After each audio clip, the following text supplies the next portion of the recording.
जय श्री कृष्णा। प्रिय दर्शकों, आप सभी का स्वागत है हमारे इस YouTube चैनल पर। दर्शकों, 2-3 दिन पहले ही मैंने प्रधानमंत्री जी पर भी एक वीडियो आपको मेरे इसी चैनल पर दिया था, जिसे आप लोगों ने बहुत अप्रिशिएट किया है। आज के इस वीडियो में मैं आपको एक बात बताने जा रहा हूं कि क्यों महायुद्ध से पहले ऐसे संयोग जरूर बनते हैं।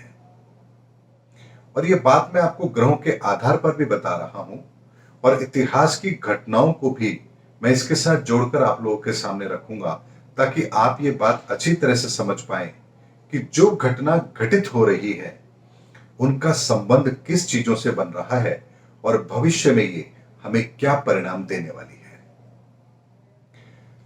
आपको यदि ध्यान हो तो मैंने आप लोगों से पहले कहा था एक वीडियो में कि युग परिवर्तन से पहले एक महाविनाश अवश्य होता है, क्योंकि उसके बिना युग परिवर्तन होता ही नहीं है। आप देखिए, वर्तमान के अंदर भी कुछ घटनाएं ऐसी घटित हो रही हैं जो बड़ी थोड़ी विचित्र सी लगती है। अमेरिका रशिया से उस तरह की दुश्मनी निभा रहा है जैसे सांप और नेवले आपस में एक दूसरे को ललकारते हैं। रशिया का यूक्रेन से अपना मसला है, लेकिन अमेरिका है जो उसमें बीच में कूद रहा है और आग में घी डालने का काम कर रहा है। नाटो अलग तरीके से यूक्रेन की मदद कर रहे हैं और कहीं ना कहीं उसे ताकत दे रहे हैं ताकि वो रशिया के खिलाफ लड़ता रहे। अगर आपको यूक्रेन की मदद ही करनी है तो आप सीधे सीधे उसे नाटो में शामिल क्यों नहीं कर लेते हैं। अमेरिका को यदि यूक्रेन की मदद ही करनी है तो वह सीधे सीधे यूक्रेन को नाटो में शामिल क्यों नहीं करवा देता है। यानी यहां पर लड़ाई कुछ इस तरह की हो रही है कि व्यक्ति को उकसाने का काम किया जा रहा है। पाकिस्तान को देख लीजिए, वो चाइना की हिमायत करता था, फिर रशिया की करने लगा, अब वो अमेरिका के पीछे लगा हुआ है। यानी उसे यही नहीं पता कि आखिर उसे जाना किसके साथ है। भारत हथियारों को अब एक्सपोर्ट करने लगा है, और एक्सपोर्ट भी किन को कर रहा है, किन देशों को कर रहा है, जिनके पड़ोसी देश भारत के खिलाफ जहर उगलते हैं। यानी उनको सबक सिखाने के लिए भारत हथियार उनको एक्सपोर्ट कर रहा है, ताकि उनके पड़ोसी देशों को यह पता लग सके कि अब उनके पीछे भारत खड़ा है और भारत अपने हथियारों की आपूर्ति उनको कर रहा है, जिसकी वजह से उनकी सैन्य ताकतें बढ़ रही हैं। और जब दो देश आपस में एक दूसरे को सैन्य साधन उपलब्ध कराते हैं तो उनके बीच में डिप्लोमेसी थोड़ी अलग लेवल की होती है। अब ये सारी बातें मैंने आप लोगों के सामने क्यों रखी है, आखिर इसका एस्ट्रोलॉजी से क्या संबंध है।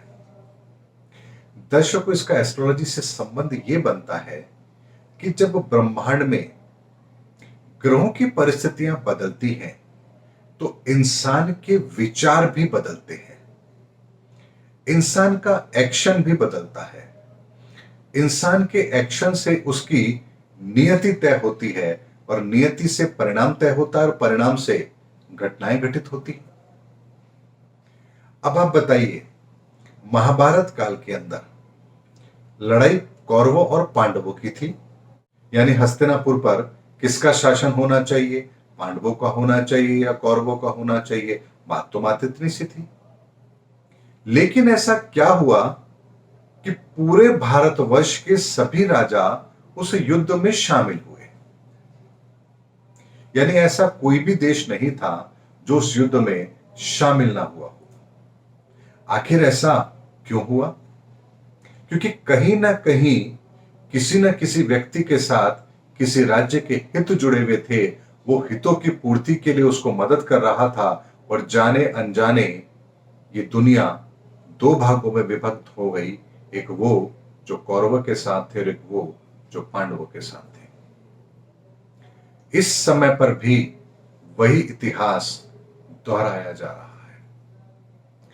भारत के हित जिनके साथ हैं, भारत उनका साथ दे रहा है, अमेरिका के हित जिनके साथ हैं वो अमेरिका की मदद कर रहे हैं या अमेरिका उनकी मदद कर रहा है।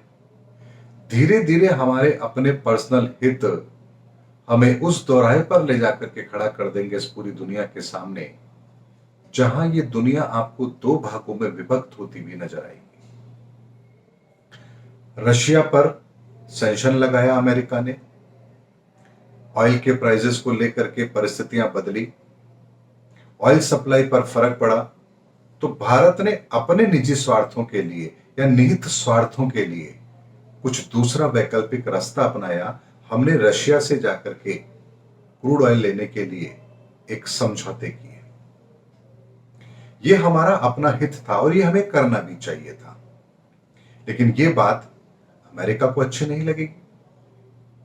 अमेरिका रशिया के लिए कुछ ऐसे प्रतिबंध लगाएगा जिससे हमारा नुकसान हो, तो हम अमेरिका की बात नहीं मानेंगे। चाइना की परिस्थिति ऐसी बन रही है जिससे पाकिस्तान को अब कोई फायदा नहीं हो रहा है, तो वो चाइना को छोड़ करके अमेरिका की तरफ जा रहा है, तो ये चाइना को पसंद नहीं आएगा। यानी धीरे धीरे बात केवल निहित स्वार्थ से शुरू होगी, अपने फायदे से शुरू होगी, और ये फायदा धीरे धीरे धीरे धीरे इस दुनिया को दो भागों में विभक्त जरूर कर देगा, जहां एक तरफ दुनिया का एक हिस्सा और दूसरी तरफ दुनिया का दूसरा हिस्सा होगा, और यही विश्व युद्ध कहलाता है। दर्शकों, मैं एक वीडियो और बनाऊंगा जिसमें विश्व युद्ध के संदर्भ में आपको बहुत डिटेल फोरकास्ट दूंगा, और इस वीडियो के बाद शायद अगला वीडियो मैं वही बनाने वाला हूं। इसीलिए अगला वीडियो भी आप जरूर देखना, जिसमें मैं विश्व युद्ध के संदर्भ में भी आपको बहुत डिटेल में सारी बातें बताऊंगा। लेकिन ग्रहों की परिस्थिति जो बन रही है वो बहुत पहले से इस बात की ओर इशारा कर रही थी कि आने वाला समय बहुत विकट है, ये विश्व दिशाहीन भी होगा, और लोग अपने निहित स्वार्थ के लिए अलग तरह की राजनीति करेंगे, और ये राजनीति कुछ हद तक वर्तमान में तो सही लगेगी, लेकिन धीरे धीरे इस विश्व को दो भागों में विभक्त करेगी, और ये दो भागों में जिस वक्त विश्व विभक्त होगा वहीं पर एक महायुद्ध होगा, महासंग्राम होगा, क्योंकि तब किसी के पास कोई विकल्प होगा ही नहीं।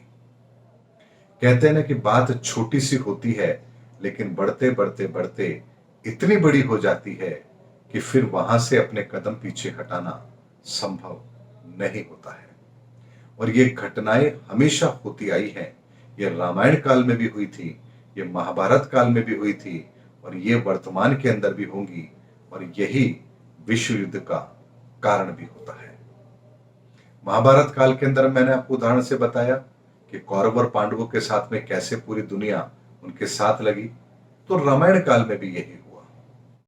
इसीलिए दर्शकों, हम वर्तमान में इस दुनिया को ऐसे रास्ते पर जाते हुए देख रहे हैं जहां से दो विचारधाराएं बनेंगी, और ये दो विचारधाराएं पूरे विश्व को दो भागों में विभाजित करेगी, और विश्व युद्ध निश्चित होकर रहेगा। उम्मीद करता हूं दर्शकों, मेरा वीडियो आपको जरूर पसंद आया होगा। अगली वीडियो में आपसे फिर भेंट होगी, तब तक हमारे चैनल पर बने रहिए। जय हिंद, जय भारत।